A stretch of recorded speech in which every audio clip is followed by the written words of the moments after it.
We first begin overseas with the major Asian Pacific markets falling Monday morning. This with Japan's Nikkei 225 index on the downside 1.4%, and China's Shanghai Composite that was off about 2.4%. European markets, however, were on the rise, and U.S. stock futures were pointing towards a higher open after the bell. The Dow Jones on the upside, 103 points to be at 15,238. Now, it is a pretty quiet day data-wise. The Federal Reserve will release its consumer credit data for the month of May at 3 p.m. Eastern Standard Time. Meanwhile, Alcoa is the focus of most investors today, as it will announce its earnings after the closing bell. Earnings per share is estimated to come in at 7 cents for the period ending June 20th.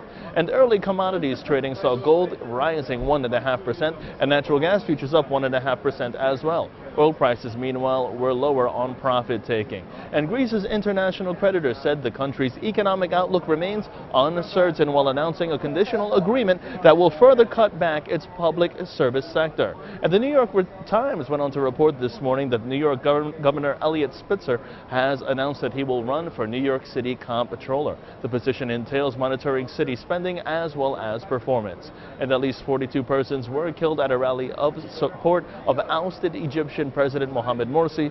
The Muslim Brotherhood has now called for an uprising against those who would steal the revolution.